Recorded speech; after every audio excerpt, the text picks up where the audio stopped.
வெயில் உங்களை வாட்டி வதைக்குதா, இளநீர் குடிங்க, இல்லனா மோர் குடிங்க என்று சொல்லித்தானே கேள்விப்பட்டிருப்போம்.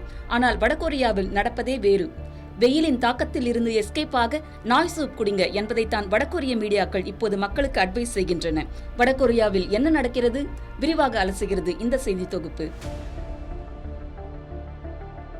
வடகொரியா கடுமையான வெப்ப அலையின் தாக்கத்தில் தகித்துக் கொண்டிருக்கிறது. இந்நிலையில் வெயிலின் தாக்கத்தை சமாளிக்க நாய் இறைச்சி சூப் முதல் கோழி சூப் வரை பல்வேறு உணவுகளை உட்கொள்ளுமாறு வடகொரிய அரசு ஊடகங்கள் மக்களுக்கு பரிந்துரைக்கின்றன.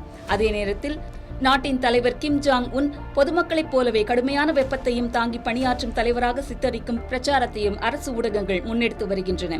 வியாழக்கிழமை வெளியிடப்பட்ட வடகொரிய அரசு தொலைக்காட்சி தகவலின்படி தலைநகர் பியாங்யாங்கில் வெப்பநிலை 36.7 டிகிரி செல்சியஸாக பதிவாகியுள்ளது. அந்நகரில் வானிலை பதிவுகள் தொடங்கியதிலிருந்து பதிவான அதிகபட்ச வெப்பநிலை இதுவே என்று தெரிவிக்கப்பட்டுள்ளது.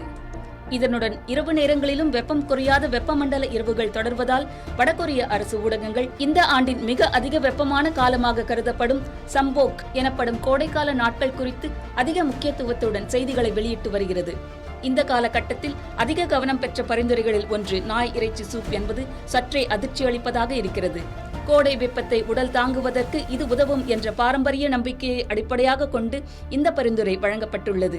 ஆகஸ்ட் 2ஆம் தேதி ஆளும் தொழிலாளர் கட்சியின் அதிகாரப்பூர்வ நாளிதழான ரோடோங் சின்முன் வெளியிட்ட உடல்நல கட்டுரையில் பியாங்யாங் பொது மருத்துவமனையின் மருத்துவர் ஒருவர் தர்பூசணி, வெள்ளரிக்காய், பாசிப்பயறு போன்ற உடலை குளிர்விக்கும் உணவுகளுடன் நாய் இறைச்சி சூப், மீன் கஞ்சி மற்றும் சிவப்பு பச்சை பயிறு கஞ்சி போன்ற சத்தான உணவுகளையும் உட்கொள்ளுமாறு பரிந்துரைத்ததாக கூறப்பட்டுள்ளது.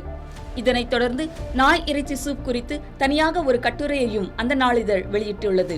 அதில் கோடை காலத்தில் மிக வெப்பமான நாட்களில் நாய் இறைச்சி சூப் காலின் மேல் சிந்தினாலும் அது மருந்தாக மாறும் என்ற பழமொழியை குறிப்பிட்டு இது பாரம்பரிய கோடை உணவாக விளங்குகிறது என்று கூறப்பட்டுள்ளது. மேலும் இந்த ஆண்டின் தொடக்கத்தில் தேசிய அளவிலான நாய் இறைச்சி சமையல் போட்டியும் நடத்தப்பட்டதாக தெரிவிக்கப்பட்டுள்ளது.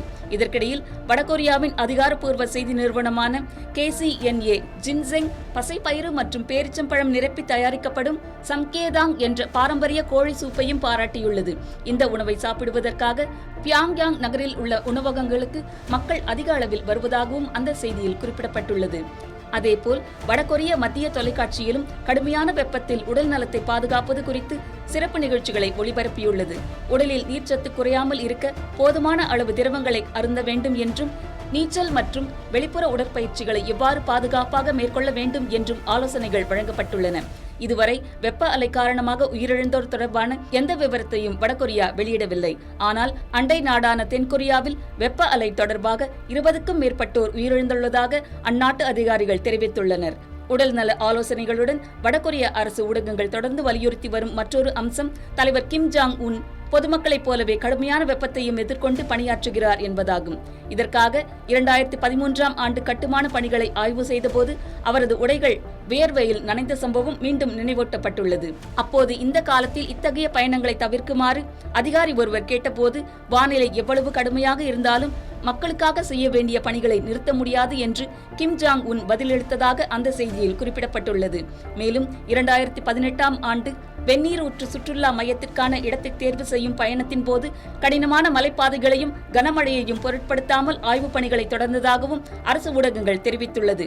அதேபோல் வெப்பநிலை 39 டிகிரி செல்சியஸை எட்டியிருந்த நேரத்தில் ஊறுகாய், கடல் உணவுகள் தயாரிக்கும் தொழிற்சாலைக்கு சென்று கடும் வெப்பம் நிலவிய புளிக்க வைக்கும் அறைகளை நேரில் ஆய்வு செய்து உணவின் தரம் மற்றும் சுகாதார தரநிலைகள் குறித்து வலியுறுத்தியதாகவும் மற்றொரு கட்டுரையில் கூறப்பட்டுள்ளது.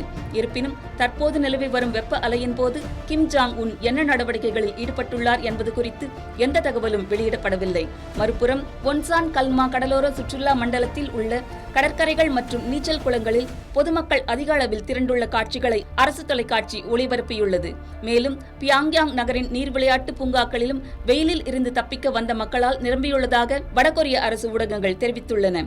இதற்கிடையே வடகொரியாவில் பாரம்பரிய உணவாக கருதப்படும் நாய் இறைச்சி சூப் கடும் கோடை வெப்பத்தை சமாளிக்க உதவும் என்ற நம்பிக்கை இன்றும் மக்களிடையே தொடர்கிறது.